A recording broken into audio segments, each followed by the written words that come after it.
Hello students, स्वागत है आप सभी का एक बार फिर से हमारे इस यूट्यूब चैनल में जिसका नाम है एसओएल सॉल्यूशन। मैं चंदन कुमार हाजिर हूँ आप सभी के सामने अपनी एक और नई वीडियो के साथ।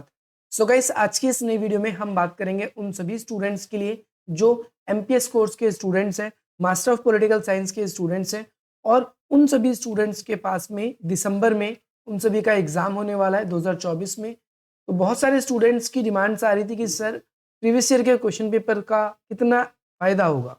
तो ये रिसेंटली जो आप सभी का पेपर हुआ है, मैं उस पेपर को डिस्कस करने वाला हूँ। जो भी स्टूडेंट्स पहली बार एमपीएस का एग्जाम अपीयर होंगे तो उनको पहली बात तो ये पता चल जाएगा कि किस तरीके के क्वेश्चन आते हैं, और जब हम अपने आंसर्स को लिखें तो किस तरीके की हमें हेडिंग्स का यूज करना है, किस तरीके से हम उसको कर सकते हैं। तो चलिए आज की अपनी इस क्लास को हम स्टार्ट करते हैं। सबसे पहली बात तो ये उन सभी स्टूडेंट्स के लिए जो चाहे बैक का पेपर दे रहे हो, चाहे वो पहली बार पेपर दे रहे हो, या जिनका पेपर कभी छूट गया है या दे नहीं पाए किसी भी कारणवश, तो ये एमपीएस 002 के जो भी छात्र हैं या स्टूडेंट्स हैं और उन्हें एमपीएस 002 में अंतर्राष्ट्रीय संबंध, सिद्धांत और समस्याएं यानी international relation theory and problems को पढ़ना है, तो ये वीडियो आप सभी के लिए ही है। ये जो वीडियो है, मैं आपको बता दूं, आपका जो पहला पेपर होगा ये 3 घंटे का पेपर होगा, 100 मार्क्स का पेपर आएगा। जो सेकंड ईयर के बच्चे होते हैं उनका 2 घंटे का ही पेपर होता है। जो सेकंड ईयर वाली बात होगी उसको हम सेकंड ईयर वाली वीडियो में बात करेंगे। यहाँ पर फर्स्ट ईयर के लिए वीडियो है तो फर्स्ट ईयर के लिए बात कर लेते हैं। तो टोटल नंबर ऑफ क्वेश्चन की बात करें तो 10 क्वेश्चन आएंगे आप सभी के सामने, और इन 10 क्वेश्चन को अगर आप देखोगे तो आप लोगों के लिए 2 सेक्शनों में विभाजित किया जाता है, 2 सेक्शनों में इसको डिवाइड किया जाएगा। पहले सेक्शन से 2 क्वेश्चन करना कंपलसरी है, कोई भी 2 क्वेश्चन जो आपको आते हैं। दूसरे सेक्शन से भी 2 क्वेश्चन करना कंपलसरी है। अब बच गया लास्ट क्वेश्चन 5वां, 2 यहाँ हो गए, 2 यहाँ हो गए, तो लास्ट क्वेश्चन आप किसी भी सेक्शन से कंप्लीट कर सकते हो, कोई भी दिक्कत नहीं है। यदि आपने पहले 5 क्वेश्चन यहाँ से कर लिए तो ध्यान रखना आपके नंबर अवश्य कटेंगे और फिर उस जगह पर आप फेल भी हो सकते हो। तो चलिए स्टार्ट करते हैं। पेपर का पहला क्वेश्चन आप सभी की स्क्रीन पर आ चुका है, जिसमें आपसे पूछा गया है उदारीकरण की अंतर्निहित मान्यताओं की जांच कीजिए। यानी इसमें आपको बताना है उदारीकरण के अंदर कौन कौन सी मान्यता है। तो आपने फर्स्ट ईयर में भी अगर एमपीएस 001 पढ़ा है, और एमपीएस 001 के अंदर अगर आप देखोगे के अंदर भी उदारीकरण के बारे में आप सभी को, उदारवाद के बारे में पढ़ना ही पढ़ना है। तो उदारीकरण के अंदर क्या क्या होता है, पहली बात मैं बता दूं तो इसमें हम डिमांड एंड सप्लाई की जो चेन है उसको जो देखते हैं वो चलते रहने देते हैं। सरकार का जो है बाजार पर कम से कम न्यूनतम हस्तक्षेप होगा। सरकार जो है वस्तु की कीमतों का निर्धारण नहीं करेगी। सरकार का काम है शासन प्रबंधन पर ध्यान देना, इन्वेस्टमेंट कितनी होगी, क्या टैक्सेशन सिस्टम होगा। इसके अलावा ये सारी की सारी जो निजी व्यवस्थाएं हैं ये निजी कंपनियों के हाथ में होनी चाहिए। उदारीकरण के अंदर सरकार ज्यादा से ज्यादा इन्वेस्टमेंट हो ऐसी नीतियों को प्रमोट करेगी, या ऐसे देशों से संबंध बनाएगी जिससे उनके देश में ज्यादा से ज्यादा इन्वेस्टमेंट हो सके। इसके अलावा डब्ल्यूटीओ की शर्तें, आईएमएफ, डब्ल्यूबी जैसी जैसी शर्तें बताता है वैसी वैसी शर्तें उसको माननी पड़ेगी। तो ये सारे के सारे कॉन्सेप्ट आपको इसके अंदर, इस वाले क्वेश्चन के अंदर आपको अच्छी तरीके से लिखने थे। ये मैंने एक ब्रीफली आपको बता दिया, बाकी आपने पढ़ा होगा तो आप उसको और अच्छे तरीके से लिख पाओगे। नेक्स्ट क्वेश्चन है, क्वेश्चन नंबर 2 है, जिसमें आपको संयुक्त राष्ट्र संघ की जो सुरक्षा परिषद है यानी सिक्योरिटी काउंसिल जिसे हम बोलते हैं, उसकी स्थायी सदस्यता के लिए भारत के औचित्य का दावा कीजिए। तो यहाँ पर मैं आपको बता दूं, जो कॉफी अन्नान थे उन्होंने क्या किया, संयुक्त राष्ट्र संघ जो है उसके अंदर कुछ कमियां देखी। उनको रियलाइज हुआ कि नहीं, सच में इसके अंदर क्या है, कुछ ना कुछ कमी है। तो उन कमी को दूर करने के लिए क्या किया, संयुक्त राष्ट्र संघ की तरफ से कुछ मुद्दे रखे गए, या फिर हम कह सकते हैं कुछ केंद्रित बिंदु रखे गए, और कहा गया कि अगर कोई देश इन सभी मानदंडों पर खड़ा होता है, उन केंद्रीय बिंदु को मानदंड कह सकते हैं, जो भी देश इन मानदंडों पर खड़ा रहेगा वो क्या कर सकता है, वो देश संयुक्त राष्ट्र संघ की सुरक्षा परिषद के अंदर शामिल हो सकता है। अगर मैं संयुक्त राष्ट्र संघ की सुरक्षा परिषद की बात करूं तो वर्तमान समय में इसमें 15 सदस्य हैं, और इन 15 सदस्यों में से अगर आप देखोगे तो 5 सदस्य इसके ऐसे हैं जो कि स्थायी सदस्य कहलाते हैं, और 10 सदस्य ऐसे होते हैं जो इसके अस्थायी या नॉन परमानेंट मेंबर हम कह सकते हैं, जिन्हें क्या किया जाता है, 2 वर्षों के लिए चुना जाता है। और किसी भी फैसले लेने के लिए 9 सदस्यों का जो है समर्थन होना चाहिए, 5 के 5 स्थायी सदस्य और 4 अस्थायी सदस्य। यदि एक भी स्थायी सदस्य ने क्या किया, फैसले में अपनी सहमति नहीं जताई, तो कहीं ना कहीं वो फैसला नहीं माना जाएगा। अब इसके औचित्य क्या क्या है या फिर मानदंड क्या क्या है, इसके बारे में अगर हम बात करेंगे तो कई सारे मानदंड हैं इसमें। जैसे एक लोकतांत्रिक देश होना चाहिए। अगर हम भारत की बात करें तो लोकतांत्रिक देश है, विश्व में सबसे बड़ा लोकतांत्रिक देश माना जाता है। दूसरा, बड़ी जनसंख्या वाला देश होना चाहिए। तो भारत के बारे में बात करेंगे तो भारत भी एक विश्व में बड़ी जनसंख्या, पूरी दुनिया का वर्तमान समय में सबसे बड़ी जनसंख्या वाला देश बन गया है।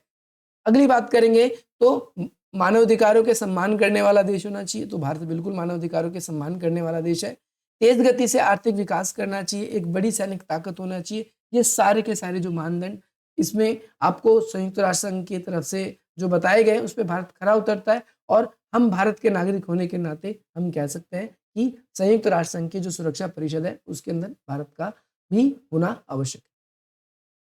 अगला कॉन्सेप्ट है मध्य शक्ति क्या है और उभरती हुई महाशक्तियों से कैसे भिन्न है। देखो, मध्य शक्ति वो शक्तियां हैं जो कि ऑलरेडी सुपर पावर तो नहीं है लेकिन फिर भी पावर में है, ध्यान रखना है। और उभरती हुई महाशक्ति क्या है, जो तेज गति से आगे बढ़ती हुई चल रही है। जैसे भारत की बात करें तो भारत जो है एक उभरती हुई महाशक्ति है। चाइना की बात करें तो ये एक उभरती हुई महाशक्ति है। और मध्य शक्ति ऐसे देश होते हैं जो कई सालों से एक शक्ति के रूप में मौजूद है। मध्य शक्ति में जैसे हम ब्रिटेन को डाल सकते हैं, फ्रांस को डाल सकते हैं, इटली को डाल सकते हैं, ये मध्य शक्ति वाला देश है।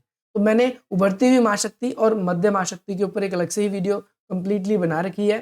तो अगर आप लोगों ने नहीं देखा है तो आप वो वीडियो को देखिए। उसके बाद अगर आपको तब भी समझ नहीं आता तो आप कमेंट करके पूछ सकते हैं। अगला क्वेश्चन आप सभी के लिए, वैश्वीकरण क्या है। तो वैश्वीकरण जिसे इंग्लिश में हम ग्लोबलाइजेशन कहते हैं और हिंदी में इसका एक और नाम है जिसे हम भूमंडलीकरण भी कहते हैं। भूमंडलीकरण, अगर हम इसके शब्दों को देखें तो ये दो शब्दों से मिलकर बना है, विश्व जमा एकीकरण। विश्व जमा एकीकरण बोले तो विश्व जमा एकीकरण का मतलब होता है वैश्वीकरण, विश्व का एकीकरण होना। यानी विश्व के जो ज्यादातर देश हैं वो क्या होते जा रहे हैं, आपस में समाहित होते जा रहे हैं, वो आपस में मिलते जा रहे हैं, वो एक दूसरे से जुड़ते जा रहे हैं। तो ये क्या कहलाता है, ये आपका वैश्वीकरण कहलाता है। ये आप सभी को याद रखना है। इसके साथ साथ यहाँ पर हम देखें तो वैश्वीकरण कोई आज की प्रक्रिया नहीं है। वैश्वीकरण यानी विश्व में बहुत सारे देश थे जो प्राचीन काल से ही अपना व्यापार कर रहे हैं। एक देश से दूसरे देश में वस्तु का, सेवाओं का, पूंजी का, ज्ञान का आदान प्रदान हो रहा है। और स्वतंत्र रूप से बेरोक टोक वस्तु, व्यक्ति, पूंजी, ज्ञान, पूंजी, इन सब का आदान प्रदान होना ही क्या कहलाता है, वैश्वीकरण कहलाता है। वैश्वीकरण की प्रक्रिया का समर्थन और आलोचना किस आधार पर किया जाता है। अब हम बात करें वैश्वीकरण की प्रक्रिया का समर्थन। समर्थन करने का मतलब है सपोर्ट। तो वैश्वीकरण के जो जो फायदे हैं वो सारे के सारे इसके समर्थन में पॉइंट आ जाएंगे। जैसे कि ये देश की अर्थव्यवस्था को सुधारता है, देश में राजनीतिक सहयोग लाने की कोशिश करता है। अगर हमारे देश में किसी चीज की टेक्नोलॉजी है या और चीजों की कमी है तो वैश्वीकरण के थ्रू दूसरे देशों से हमारे देश में इजिली आ पाती है। तो ये वाला कॉन्सेप्ट भी आप सभी को याद रखना है। और इसके साथ साथ अगर हम बात करेंगे कल्चर की बात करें तो कल्चर पे भी इसका इफेक्ट पड़ता है। कल्चर अगर हम देखें तो विश्व की एक कल्चर होती जा रही है और साथ ही साथ में विश्व की एक मातृभाषा इंग्लिश को प्रमुखता मिल रही है। इसके अलावा जो गरीब देश है उन देशों में जो है एम्प्लॉयमेंट के नए सोर्स इंक्रीज हो रहे हैं। भाई जो कंपनियां हैं, जो नई नई कंपनी आ रही है, उन नई नई कंपनी के आने से हमारे देश में लोगों के मन में जागरूकता आ रही है, तकनीकों का उपयोग कर पा रहे हैं। तो ये सारी की सारी चीजें। आलोचना की बात करें तो इसके अपोजिट पॉइंट है, इसका फायदा केवल अमीर देशों को हो रहा है। इन्वेस्टमेंट अमीर देश कर रहे हैं गरीब देशों में, ये फायदे में है, लेकिन उसका जितना ज्यादा बेनिफिट अमीर देशों को हो रहा है उससे बहुत कम फायदा गरीब देशों को हो रहा है। इसके अलावा बड़ी मशीनें आती है, कई लोगों का काम कर लेती है, तो हम कह सकते हैं बेरोजगारी भी उत्पन्न कर रही है और देसी उद्योग जो है हमारे वो भी समाप्त होते जा रहे हैं। इसके अलावा हमारी संस्कृति जो है देश की वो कमतर होती जा रही है। पश्चिमी वेस्टर्न कल्चर जो है वो हमारे देश में ज्यादा हावी होता जा रहा है। तो ये इसकी कुछ कमियां थी, और भी पॉइंट इसमें हम इंक्लूड कर सकते हैं। अगला क्वेश्चन है भारत जैसे विकासशील देशों के लिए नई विश्व व्यवस्था में क्या निहितार्थ है। यानी भारत जैसे विकासशील देश में जो नई विश्व व्यवस्था चल रही है, पूंजीवादी व्यवस्था जो अंतर्राष्ट्रीय स्तर पर बहुत ज्यादा बढ़ रही है, तो उसमें भारत के लिए क्या फायदा है। तो भारत के लिए दोनों तरफा का फायदा है। एक तो भारत में बहुत ज्यादा बड़ी जनसंख्या की वजह से इन्वेस्टमेंट हो रहा है, बड़ा मार्केट लोगों को दिखता है और चीप लेबर दिखते हैं, तो वो अपनी इन्वेस्टमेंट इंडिया में करते हैं ताकि वो ज्यादा से ज्यादा प्रोडक्टिविटी कर सके और उस प्रोडक्टिविटी से ज्यादा लाभ कमा सके। और वहीं भारत के लिए भी एक फायदेमंद बात यह है कि भारत उन देशों के साथ साथ अपनी इंडस्ट्रीज को भी स्ट्रॉन्ग करता जा रहा है। जैसे हमारे देश में कोई विदेशी कंपनी आ रही है और वो अपनी इंडस्ट्रीज लगा रही है, तो भारत को भी उसकी नकल करने का मौका मिल जाता है। भारत भी धीरे धीरे क्या करता है, उसी तरीके की इंडस्ट्रीज अपने देश में स्थापित करता है और फिर भारत भी उसका लाभ कमाना शुरू कर देता है, हम ये कह सकते हैं। तो ये 5 क्वेश्चन आप सभी के लिए फर्स्ट पार्ट में थे। इसमें से 2 क्वेश्चन आप कोई भी इजीली कर सकते थे, ऐसे ही कर सकते थे। इसके अलावा आप चाहो तो वैश्वीकरण वाला भी बहुत इजीली कर सकते थे। ये 2 क्वेश्चन तो कर सकते थे।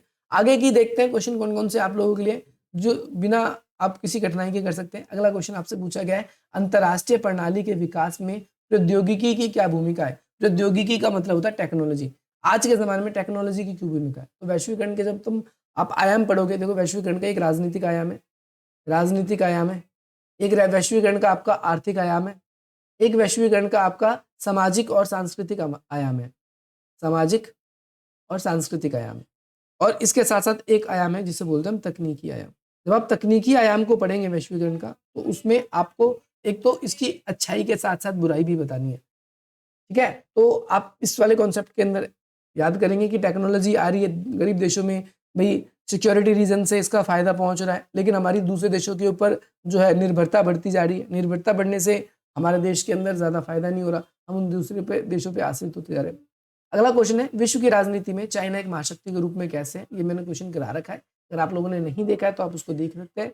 इसमें बेसिकली 4-5 पॉइंट पे आपको ध्यान रखना है। एक उसकी सैनिक व्यवस्था के बारे में, एक उसकी आर्थिक व्यवस्था के बारे में, एक उसकी राजनीतिक व्यवस्था के बारे में। मैं आप सब कुछ समझाता हूँ कैसे आप लोगों को बिल्कुल ईज़ी रहेगा जब ये आप क्वेश्चन करोगे।